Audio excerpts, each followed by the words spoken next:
Hello, everyone, and welcome to another Monday Night Magic with your favorite epigenetic geeks, Ken Close, and myself, Lori Falk. We're thrilled to be here with you this evening, and we're going to go down the rabbit hole of self-esteem, free will, self-confidence, and as Ken just said, for those of you who didn't hear, the most powerful force in the universe, our free will.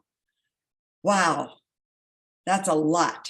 I hope you guys are going to buckle up because we've got some powerful stuff to share with you here this evening. Sounds fun to me.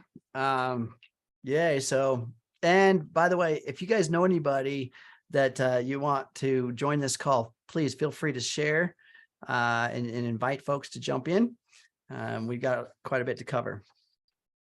Yes. And where do you want to start? Oh my gosh, maybe we should start with what I was sharing with you in the green room. The fact that in the spiritual realm, we all have these guides and angelic beings of light around us. And did you know that free will is such a major, powerful force on this planet? It is so revered that our guides cannot intercede on our behalf unless we ask them to, or it's a life or death situation and it's not our time to leave. That's a pretty big deal. That's like the powers that be are saying, that's how you guys roll down there. Free will is what planet Earth is all about, and we will not interfere. You're muted, dear. There we go. I love that idea. Sorry about that. And where we're going to go a bit tonight is as an engineer, I like to paint principles. So you guys can, if you understand a principle, you can apply it anywhere in your life, right? Does that make sense? So we're going down the rabbit hole of free will, but let's see what exactly is free will and where does free will live? I mean, where is the influential energy flow that free will actually participates with us? So if we look at things in terms of the life as a flow, and these bodies, they're designed to accept, to receive, and to give, to essentially interface with this environment. And neuroscience and epigenetics actually both agree that it is the environment that signals the gene, right? So we are an expression that matches our environment.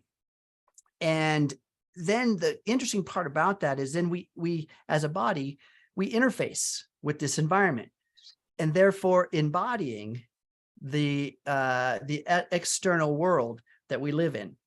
And this cycle of environment signaling the gene building the body, the interfaces with the environment that signals the gene that builds the body, the interfaces with the environment that signals the gene. You getting me so far? This is a cyclic process that sometimes we get into such a habit of being this version of ourselves that's influenced by the environment that we forget we have power to shift any of that. We forget that we can actually at any moment intervene and stop this process, this cyclic process. Because often, how many of you guys, well, probably nobody here, but how many of you know somebody who has some disorder or disease or struggle or shortcoming within their life? Maybe you know somebody like that.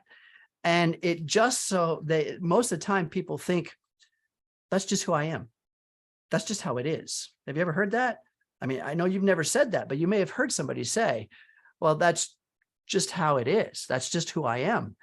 And the truth of the matter is, no, that's what you've settled into. And this is the power of free will, because there is no force greater than that will come in and intervene on your behalf. It won't. Your friend can say, I love you, I want to help you, and I'm going to take you under my wing and start guiding you. But if you choose to listen to none of what your friend's asking you to do, you don't change any of your behavior patterns, you don't change any of your thought systems, you don't do anything with your beliefs or perceptions, you're going to have the exact same outcome. That's just how things work. So this flow of life that we interface with, we either accept, believe, and surrender, or we typically force and push and resist, right? You ever notice that? There's some things, and there's balances in between that. But what happens is as we resist an experience in our lives, it disrupts this flow. Again, the flow of environment signaling the gene creating a body interfacing with environment signaling a gene, right? We can disrupt that. And so as we start to have a higher level of awareness, we can start seeing these dots, these experiences that we don't want. Too often, people look at an experience they don't want and focus on it. I don't know if you guys, I do some stage presentations. Lori's done things from the stage, and we're interfacing with the entire audience, right? And there's one person out there that's like, you suck. You have nothing to contribute. Yeah, I hate. And what do you focus? Right? There's 999 people out there that are loving you, and one that's saying yuck, and you're going, oh, please don't. You're focusing on the negative, right? This is not unusual because we're so used to a world of comparison. And Lori and I were talking about worthiness. Oh my gosh, right? Right? Lori, you want to talk about that worthiness piece? Oh my goodness. Everybody on the planet, every single person on this planet has self-worth issues. I don't care if you're Oprah Winfrey. Sorry, Oprah, to use you as an example, but the fact of the matter is we all have them. How many times have you compared yourself to someone else? How many times have you been having a bad day and you get on social media and you start going, oh my God, look at how beautiful that person is. And you don't feel good that day. And you're looking in the mirror and you look like crap. Now you become a worthless piece of doo-doo, right? Or, oh, that person's going on vacation. I'm not going on vacation. That person's having all these successes. Please, people, don't do that. Shut it off, because guess what? Nobody's posting on the days they feel like you, but they all have them. They all have them. So, yep, everybody has them, and that's this understanding around flow and these experiences outside of us triggering emotional tendencies, or I should say, even experiential awareness. So emotional tendencies are already built into us. All we need is an exterior trigger, social media, a bad email, one person out of 1,000 saying you suck, whatever it is, starts to trigger some emotional tendency. And these are already built into us. After about the age of 35, folks, this is epigenetics. After about the age of 35, we have experienced almost all versions of emotions and assigned meaning to them, triggers that created those memories or default neural networks within the brain that remembers that condition that built that emotion. And so we see some similarities in our world that trigger the same response, and the body just gets on board with it. This is called embodiment. So this is kind of a flow. And this flow is as we have an energy within us, it's magnetic. The outer world, everything we see, everything we touch, everything we interface with is energy. And energy is essentially measured, its differentiation is frequency. And so whether it be a skin cell on my body or the radiant energy from the sun, it has a different frequency. It's all energy. And we interface with that. As a body, we interface with that. And as early as the early 60s, there were belief structures that there was an energetic expression from every cell within our body. There was some form of energy that was emitted by when a cell turned over. And remember, you guys that have been here before, you've heard me talk about the regeneration of the body to the tune of 800,000 cells per second, right? And this is a lot of energy going on every second, 800,000 cells per second. That's a lot of energy. And at one time it was assumed that this happened, but there was not really the instrumentation to measure it. But back in the 60s, the early 60s, there was a Department of Electrical Engineering from Syracuse, New York, that was able to actually measure a magnetic emission from the body, and it was coming from the heart. They were able to measure this magnetic frequency, the signal coming from the heart. And over the years, they started to refine that. And there was a group out of MIT using these two huge coils, highly sensitive coils with over 2 million turns in this coil. It's a coil of wire. Anyway, super sensitive. And they use this with a very sensitive amplifier to measure even more specifically certain magnetic signals. And they were able to start deciphering frequency of this heart that we have. As we've evolved scientifically over time, now we started to use electrodes connected to the body. This is how you may have seen EKGs, right? EKGs, where they connect the electrodes to your body in different places, and they're able to measure that heart wave. Super effective when we're trying to diagnose certain things within the heart. But way back when, they're already measuring this magnetic signal. So the science, they've looked at more things around, if the heart's putting out energy, what about the brain, right? Does the brain put out energy? Let's see. Because we understand that when we have a thought, it is a electrical pulse going through synaptic connections, kind of like energy going through an extension cord. When you plug the cord into the wall and you turn your lamp on and the light bulb turns on, there's energy transferring. So that's like the neural networks within our brain. We have a thought. So it was theorized that there would be some sort of an emission, a magnetic emission from this thought process. And so as we started to measure, we were starting to see these fields between the heart and the brain. And as this thought process started to match with the emotional process, we were able to see what we would call heart coherence, or essentially brain and heart coherence, or HRV, right? And we were measuring these phenomenons, which were fantastic. And we were able to actually see that corresponded to certain aspects of health. So the electrodes connected to the body for EKGs, we also started to use electrodes connected to the brain to start measuring. And that's called a electroencephalogram. It's a EEG system. And as we got more and more sensitive equipment, we were able to actually remove the electrodes from the body and just read magnetic field emission. And this is where now the encephalogram systems are now being used, which is now we don't have to actually connect to the body. We have equipment sensitive enough to read these fields and decipher the content.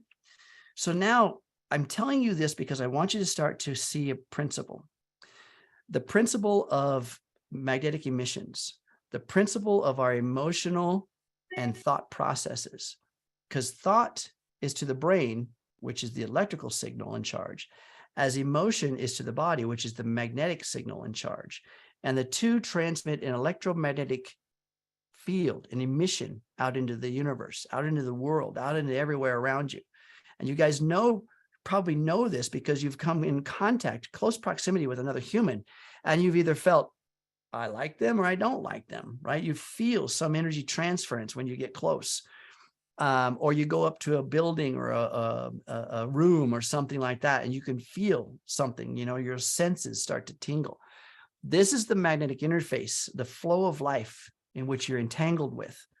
And some of us just go by default unconsciously, and we listen to those intuitive hits and we move away from a room that doesn't feel right, or move away from a person that doesn't feel right. Others ignore it and move into it and wind up having some kind of a dissonance between what they should have done and what they did, creating some health problems. And this flow is also how I want to paint this picture, because this is how our free will actually interfaces with the universe and how it other wills interface with us. The environmental will, friends, is stronger than our will. This is what I said, that the environment signals the gene because it is stronger than our will. Some of the most horrific tortures out there during times of war, during times of crisis, the strongest of soldiers were broke down by torture. And all it is an experience that they were having over time, some traumatic, tragic, uncomfortable, painful experience that broke down their will, right? The strongest of soldiers eventually broke because of an environmental influence. Now, that may seem terrible. It may seem like, well, you know, I'm a hostage to this experience, but that's not true. Because when we decide to get on board with a will greater than our own, whether it's through prayer, meditation, yoga practices, some engagement with a will outside of us, we can start changing how the environment dictates our gene. And I want to back to the effects of torture or environment. Remember, I said the environment signals the gene. As we get good at being able to keep the end in sight of our goal, making all of the other things obsolete, right? If we have a very specific goal we want to accomplish, bringing a model into the mind, feeling the experience within the body, and building that electromagnetic signal between brain and heart, that transmits information out into the field. And it will draw in an exact match, energetically, electromagnetically matched frequency to you, so that the environment, like I said before, signaling the gene is different. The environment is different because you as a perception decided that it was the goal in sight, the end in sight. And I lived as if it was true. Viktor Frankl, I want you guys to take a look at this guy. Viktor Frankl wrote a book called Man's Search for Meaning. And he was in a Nazi concentration camp. He was a prisoner and exposed to horrific conditions, both body, mind, and environment, was just tortured. And he survived it. And the way he did it was by not being a product of the environment, maintaining and holding a vision much stronger than what his senses were taking in. He played chess in his mind all the time, right? It was amazing. In fact, he wrote that book, Man's Search for Meaning, and I highly recommend it because it gives merit to what I'm talking about, how we as an individual can actually hold an intention, hold a picture, hold an end in sight above what's being signaled through our senses from the environment. This is our power. This is our will that we have, we can tap into. And this creates the flow of life between the external and the internal. So in terms of intention, Lori does a lot of work with intention and with the coaching and models that she creates. And she has an intention. I would love, Lori, you want to share the intention? Absolutely. Thank you, Ken. We are at choice. When all of these things externally are happening, we are all at choice. We can either respond consciously or unconsciously. Because if you aren't consciously thinking about how you're responding, then you're going to go on default. And default means that 90 to 98% of the time, you will react based upon subconscious triggers and subconscious beliefs that were put into place decades, if not centuries before. And the world then is not the world we live in today. So those beliefs aren't even serving you. And we all know that. I'm in love with the Healy coaching module. We all know that. We won't go down that rabbit hole again. But anyway, the fact is, we can fix this stuff. We can find what's in the way. And the stronger your self-worth is, the more you actually love yourself, the more you're going to say, no, I am not going to react like that. I am not going to fall into those old patterns.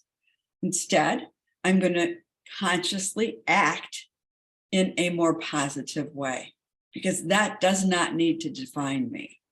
So because I love the coaching module and all of you, I wrote this intention on self-love, and I am going to post it in the chat when we're done here.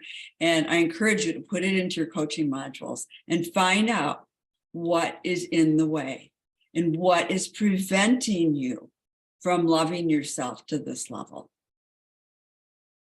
So close your eyes, drop out of your heads and into your hearts, and imagine that you fully and completely love, admire, appreciate, and accept yourself as a divine being of God. You are a being of pure love and light who adds beauty and value to the world around you. You treat yourself like the god or goddess that you truly are, lovingly caring for yourself, respecting yourself, and treating yourself to things that bring you joy. The more you connect with your magnificent, authentic self, the more you fall in love with you. And as you reveal this loving self to the world, you are loved and admired by all. I love it. Wow. I can feel that. And so that intention. So remember, intention is part of the transmission. We're transmitting a signal, very distinct signal with a pattern, just like a radio station, and you're tuning in something that you want to draw back to yourself. And so this is what builds a result in the world. As we talk about this flow, Lori just built essentially a very divine flow with a result at the end, right? Maintaining a picture at the end of, or I should say on the other side of a struggle, on the other side of a disease, on the other side of what we don't have. And the better we get at designing that picture in all of its aspects. So the cognitive parts of the thought, the emotional parts within the body, and we build that picture in clarity, we start to have flow with this divine will that will help draw that experience to us. And as I mentioned, that cyclic experience of the environment signaling the gene. So going to this intention that Lori just read, let's reverse engineer what's happening here. How we're hacking this environment that may be influencing us, no matter where you are, no matter what your condition is, justifiably so, in terms of if the body's in pain, the body is in an environment where it doesn't have all of the resources it needs. Maybe there's not even any food on the table. How do I get beyond these things and understand that there is a will greater than my own that can support me? And this is where we start to dive in. So the process of creating this intention, the process of being on board with the end in sight, everything that we do in this present moment, everything. So it has to be attached out on the other side of our challenge. So how we dress, how we talk, because words have obviously a lot of power, who we interact with, what we eat, everything is part of a vision on the other side of our current belief structure. There's this magnetic flow that starts to create something. If we are in any way resisting, in physics, there are some forces that are at play. And some of those forces are the forces of what's called the reductive force. In other words, this is the weakening of us. In other words, focusing on what we don't want. We also have another force called the productive force, which is the stronger force of what we do want. We have the gravitational force, which is kind of a constant, right? That we're not really changing. We're just part of. And then we have this electromagnetic force, which is subdivided into the electrical charge of it and the magnetic charge. These are just physics, folks, that we get to play with. So the productive and the reductive forces, which one are you on board with? Right? Because the productive forces build the outcome of your model, right? Keeps you the model that you do want. The reductive ones build the model of what you don't want, right? Gravity is the consistent amongst all of us. It's the same. And the electrical charge of our thoughts and the magnetic influence of our feelings, those create that electromagnetic force. So look at how much influence you have out of the four forces at work every moment within us. This is physics. One is consistent, one is constant, and that's gravity. The other three, 75%, you have control over. This is physics, right? So within the quantum field works through physics. It's quantum law that's universal. It's objective. There's no favoritism when it comes to gravity, is there? Right? Because your name is Ken, you can defy gravity, right? No, no, I don't. I have a body in space and time that's still subjective. We still are within a universe that has gravitational influence. So we still all have that constant influence, but the other three, focus on either reductive or productive. If you are focusing on reductive, that's going to be an outcome that you're controlling. Now your electromagnetic signature is the thoughts and the feelings. Again, another influence that you have over the outcome. So I really want you guys to take this to heart. Write down those four laws of physics, those physical ways in which these basic forces work: gravitational force, productive force, reductive force, and the electromagnetic force. Write those down, because now you see out of those, you're not going to have much influence over gravity, but you will over the other three. And that's how we start to become part of that flow of life, that force of life that flows through us and with us. Does that make sense? Totally. And the key is you're only going to attract at the level that you're at, right? You're only going to attract at the level that you're at. So what you're putting, this is just like the law of gravity. The law of attraction is in action 24/7. Everything is energy. Like energy attracts like energy. So take a look at this chart and tell me, what is it where do you want to be vibrating? What do you want to be attracting? Because if you're below the red line, you're going to be attracting things that are destructive in nature, things that enslave you. Money actually vibrates, by the way, at the level of 125. The energy of enslavement, the process of enslavement. Well, what does money do? It enslaves us. So you want to keep going up the vibrational scale, up the map of consciousness, get above that red line, even to the point of courage or neutrality. Way better than pride, anger, fear, grief, guilt, shame. I think this is a really important map to have and to look at every day and say, where am I and what do I want to be doing? Am I okay with the vibration I'm putting out into the world? Yeah. Or would I rather put out a higher vibration so that I can attract a more positive outcome? It's when people say, whenever this happens, then blah, blah, blah, blah, blah, something similar happened. Well, of course. Not because that's the way you are, it's because that's what's floating in your subconscious belief system. And until you get in there and shift those beliefs, you're going to have that same reactive behavior. So you guys are a step above the rest of the world by having this awareness. And we have that power, don't we? So we have that power. And it's I mean, it's simple.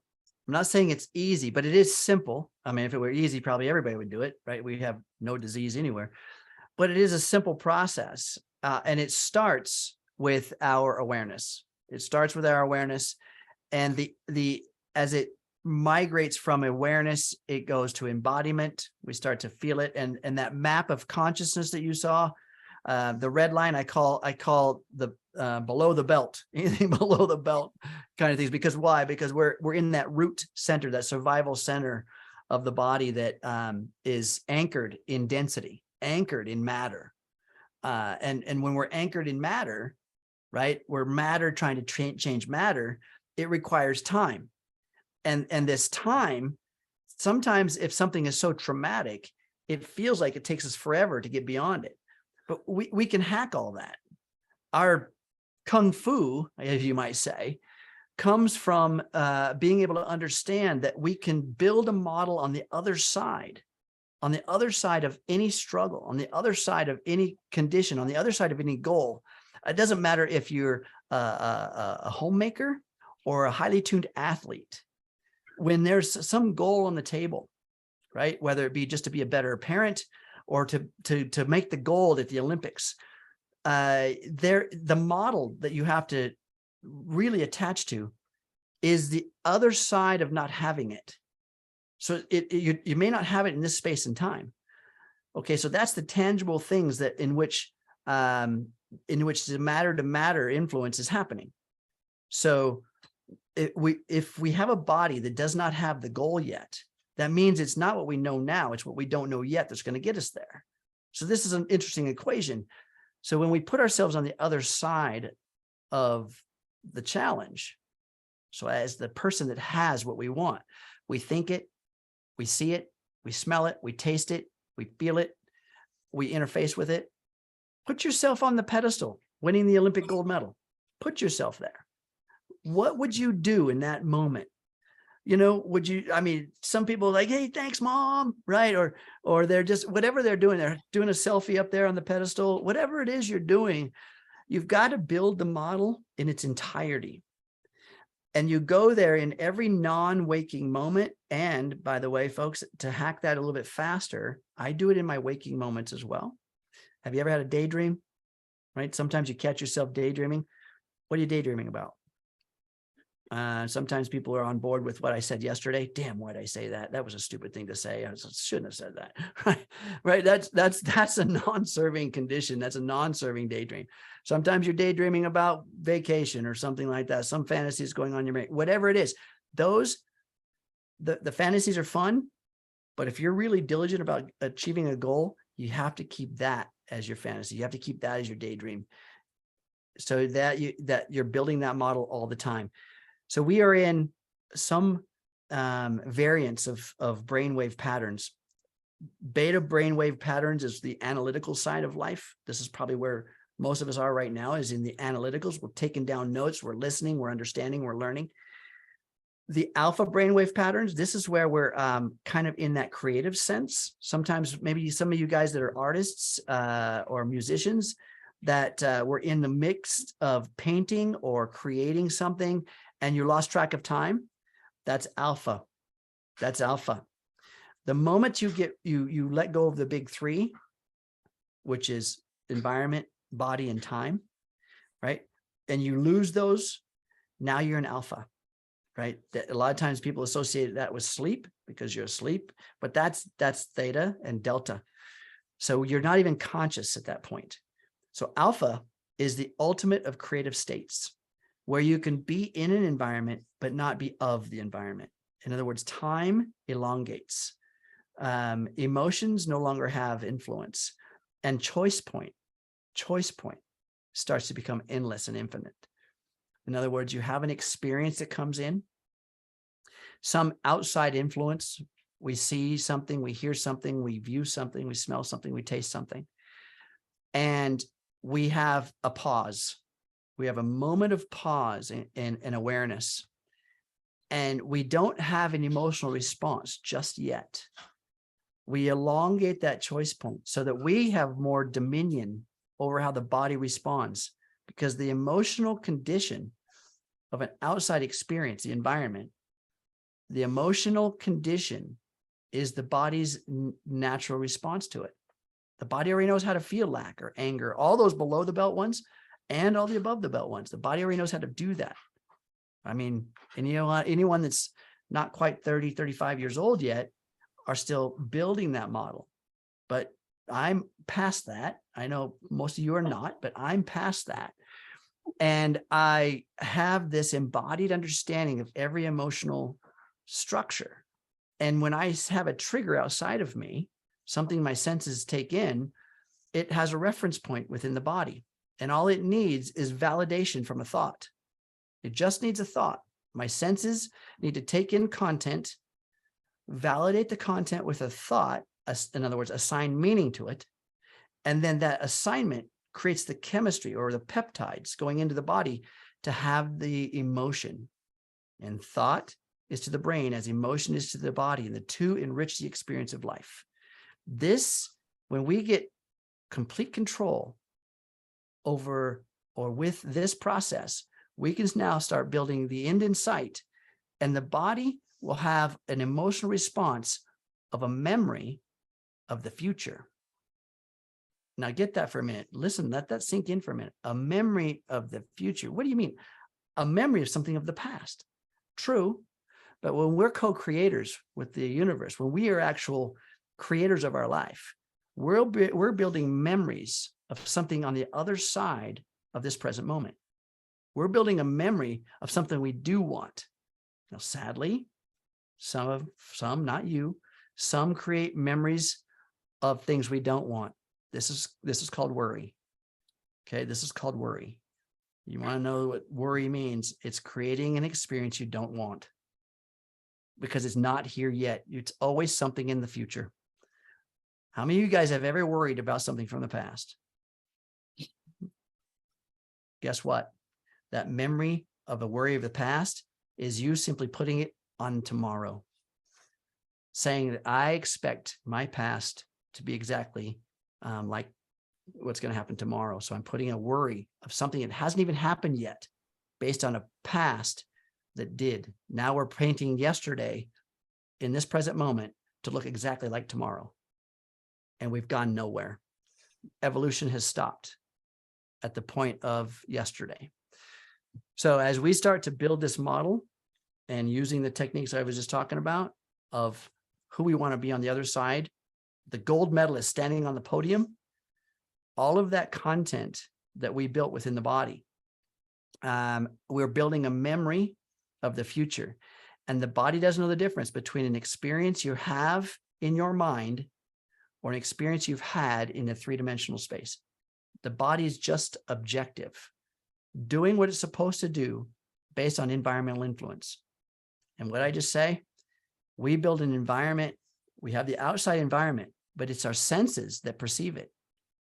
So when we start to stay in that alpha state, non-analytical, creative state, we elongate the choice point and we assign meaning in the way we do want to an experience. Now that is self-empowerment, right? That is a will greater than the external will. This is where free will has the opportunity to create in ways that build a life that we truly want. Does that make sense? I mean, if you look at the flow chart of that, I'm just giving you guys principles. And if we look at the flow chart of that, and this will be recorded so you can go back and you can start building this flow chart. This is your own personal empowerment map. And the external environment, because everything is energy and everything has a magnetic signature to it. And what I've given you is a flow chart to hack the magnetic signature of everything around you. The body interfaces with it, and the two start to build an outcome that you do want. Does that make sense?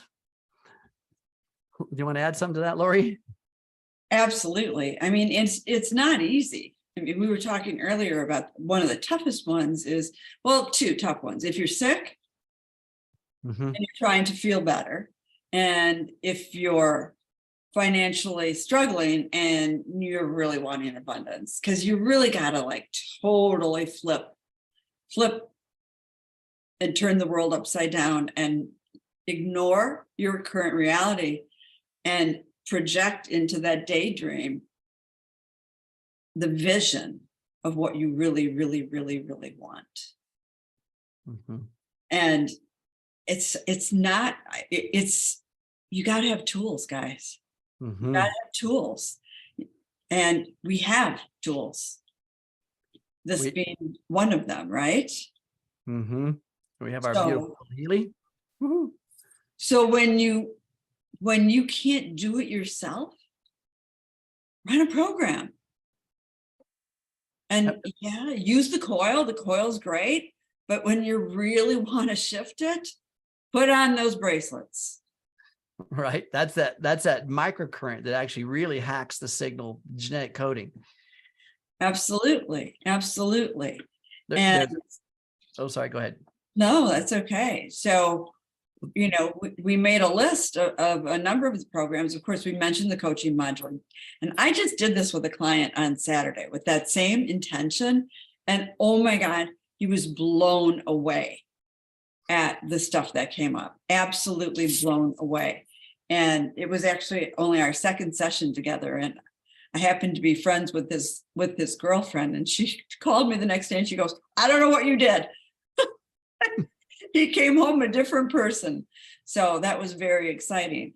But there's some questions around some of the laws of physics, the force physics, things that you reduce these physical limitations. Like what did you do with this person? You added what's called the productive force, right? You shifted from the reductive force, because those four forces, and I see the comments that somebody put those in there. Good job. So the gravitational force, reductive force, productive force, and electromagnetic force. These are the four basics. And as we build in the model of productive, this is what we always should do. How many guys have ever caught yourself? Well, none of you, I know. But sometimes I catch myself in the reductive force model. Not very often, trust me, because I'll tell you what, I do operate my life in the alpha brainwave state most of the time. Most of the time, I'm orbiting between both. I have one foot in heaven and one on earth. And it's fun because as Lori can attest to, sometimes I have no concept of time. And so I have to get reeled in every now and then. But this is our ability to actually manifest, and the coaching module does a great job of this. You want to go over some of the programs in which Healy has that we can create or help with our will? absolutely. Gold Cycle, the Bean program, because it's really about well-being. That's also what a lot of people run when they want to attract abundance. In mental balance, there is a well-being program.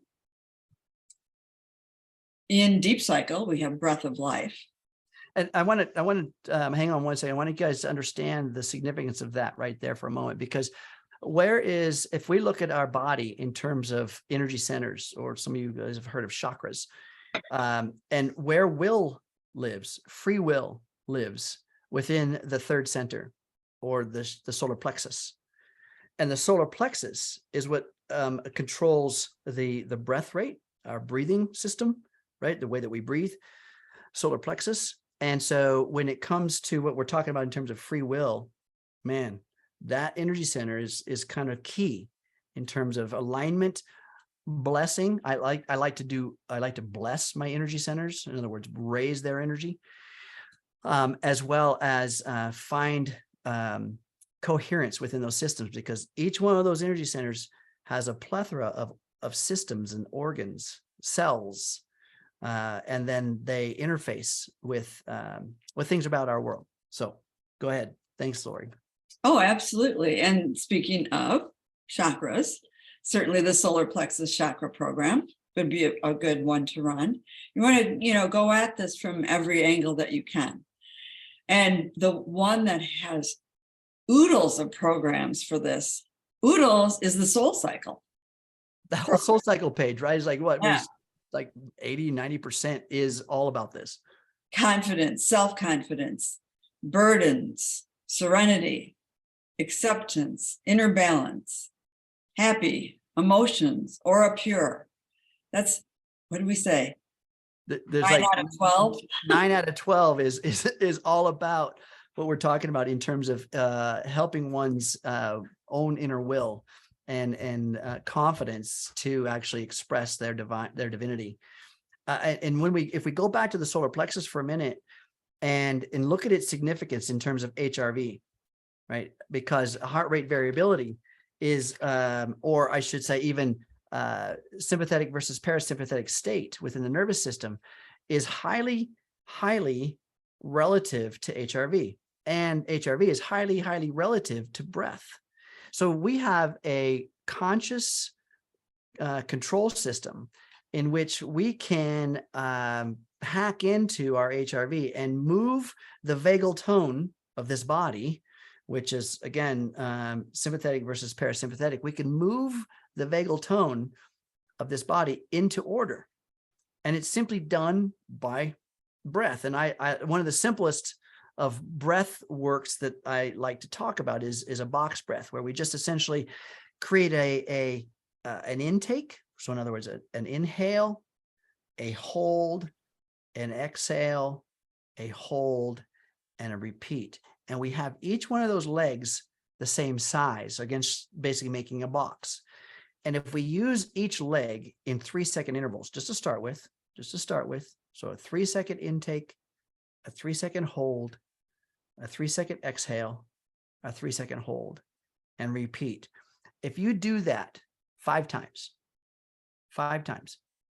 in whatever stress response you're in, you will down-regulate the sympathetic system and upregulate the parasympathetic. So down-regulate fight or flight, and you will upregulate rest and digest.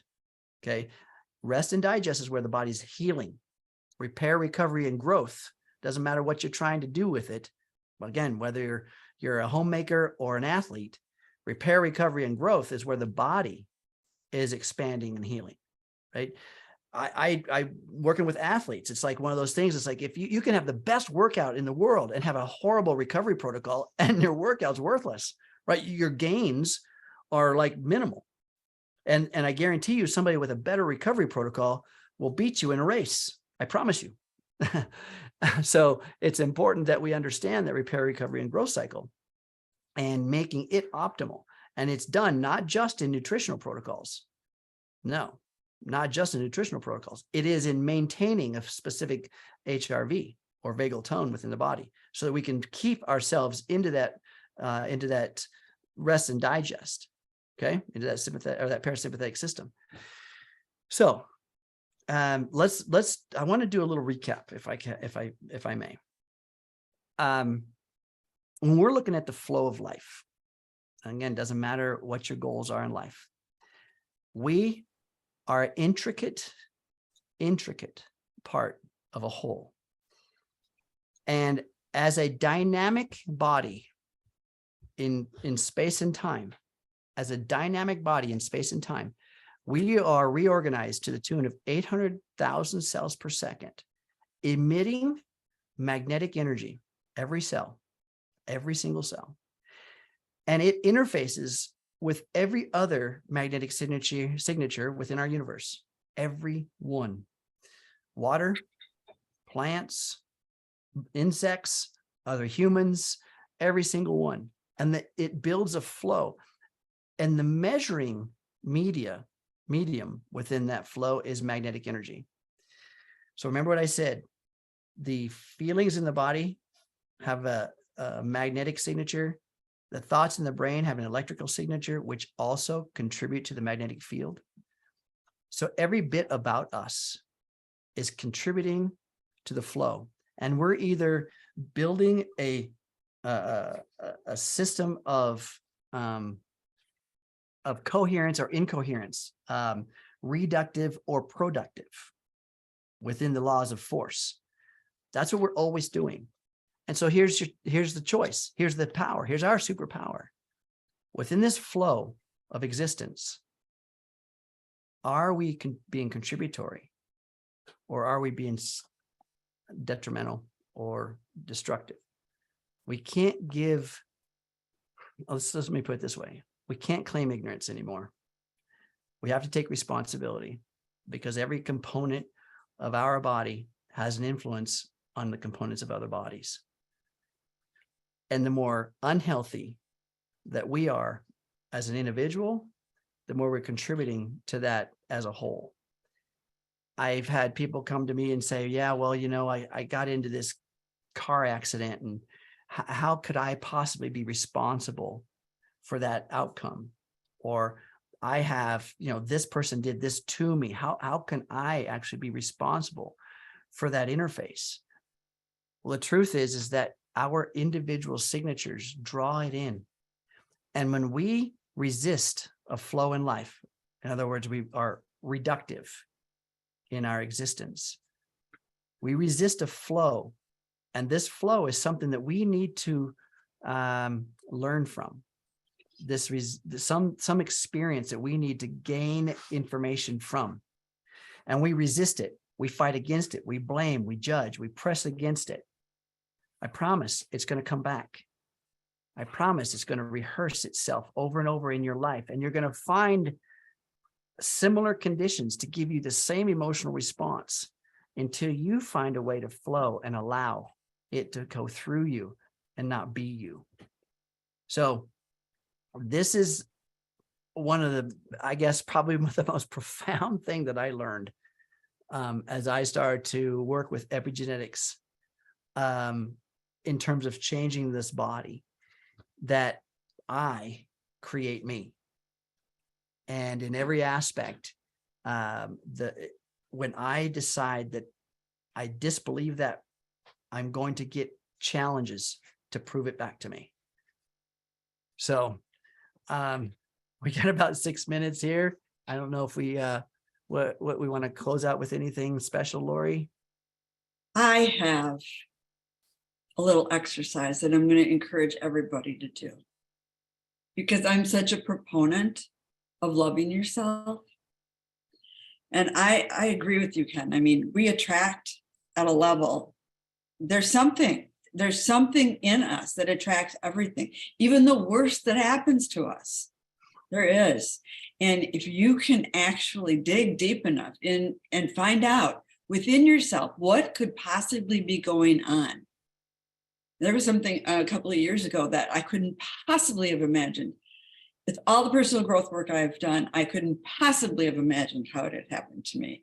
And when I dug deep enough with the help of my coach, I found I hated myself. Mm-hmm. Deep, ugly self-hatred.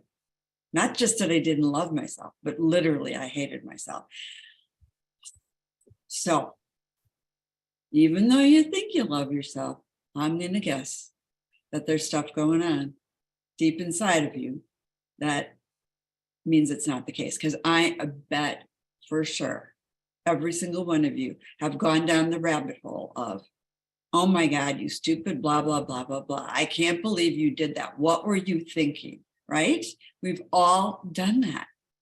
Well, what are we going to attract when we're saying all that smack about ourselves? More of the same, right? Mm-hmm. So here's what I want you to do. I want you to find a picture of yourself when you were a young child. You know, that cute, adorable age. Then every time you look at that picture, you go, oh my God, I was the cutest kid in the world. That picture. And I want you to either put it on your phone or frame it and put it on your desk or your dresser, wherever you're going to see it often and a lot. And then when you start going down that ugly rabbit hole of you stupid, blah, blah, blah, blah, blah, I want you to ask yourself one simple question. would I ever talk to that sweet, innocent child like that? I'm telling you guys, it will stop you in your tracks. It'll bring tears to your eyes because you know you wouldn't. And then I encourage you to adjust your behavior and the way you're talking to yourself and think about, what would I tell that child? How would I reframe this? How would I share with them that this was just another opportunity to learn, or whatever it is? It's one of the most powerful tools you can use outside the healing. I love that. I love that. And, you know, you guys have heard me talk about before about, I think I mentioned earlier, the butterfly flapping its wings in one region of this planet, influencing the flow of air in other regions of the planet. This is a small, seemingly small influence from just the flapping of the wings that has an influence essentially in this, within this whole sphere, this whole globe that we're in. So when it comes to the flow, and this is, I want to leave you with this idea that when it comes to this flow, all of us, like I mentioned, are energetic magnetic signatures in the whole grand scheme of things. Your signature is as the butterfly's wings flapping, influencing the entire consciousness of all living things. And when our flow is met with it's always met with a very distinct reply from the field. And this field is always subjective and infinite in its offering. And we must observe this beautiful return as our creation, just as we have to observe the dark ones. So any beautiful thing that you've got going on in your life is, of course, your flow. So are the dark ones. If you're willing to take the beauty, you must take the beast, right? They're all based on our flow, not someone else's. So blame, judgment, resentment, hatred, jealousy, lack, whatever those magnetic signatures are below the belt, right? They're drawing in a very distinct reply, magnetic signature within this realm of our living and our existence. So we're powerful creators, everyone, super powerful creators. And it's all done magnetically. It's all done within that field. All things are energy. The only thing that separates them is a frequency measured within magnetics. Okay, so take that with you and be that powerful creator that I know you are, you know you are. And we build something amazing. Absolutely. Looks like Elman has his hand raised. Elman, hey, how you doing? Yes, I wanted to comment on something what Ken was mentioning about you attract something over and over again. Colin Tippings mentioned that if you have something inside you that needs to be healed, you will continually attract the environment that will show it to you. Even though most of the time we blame somebody else and say it's something we hate, but we're attracting the environment so that we can recognize it in ourselves and forgive ourselves, so that then we don't have that supposedly negative environment anymore. Once we've forgiven it, once it's been forgiven, then we will no longer attract it. 100%. This is exactly, again, it corresponds to what we've been talking about here and how we allow ourselves to release certain things. And so this is our, like I mentioned earlier, we can't really claim ignorance anymore, can we? And we're too smart for that. We're way too smart for that. Right? We have outgrown Newtonian principle of cause and effect. We are causing effect. This is the quantum field. This is quantum law. So let's go out there and be quantum creators, right? Let's take this power of inner free will, breathe it through the solar plexus, build a body that is in that rest and digest, the creative repair, recovery, and growth state, and see where we go, right? Build that model. Absolutely. And I know we've got a few new people on here tonight. So if you're not on the email list and you want to be on it, you can pop your email in the chat, or you can email me and I'll add you to the list, since I am the keeper of that holy grail. excuse me. If you guys want to save the chat, by the way, there's some great information in there. If you're on your computer, right there in the chat area, there's those little dots. Click on those. It'll say save chat. And at the end of the call, you will have the opportunity to save that chat on your browser. So feel free to save that chat. Absolutely. Absolutely. All right. Wow. What a powerful evening. I love you. Thank you, Lori, for being an amazing hostess and with the mostest. I'm honored to be here. And yeah, when are we going to do our next one? April 10th. April 10th, everybody. Second Monday of the month. Absolutely. So we will see you there with something more magical even than tonight. That's right. Spring is in the air, by the way. Maybe that's going to be a hint as to what we talk about. Maybe. All right, guys. Love you all. guys. Thanks for being here. Bye, everybody. Thank you. Thank you, honey.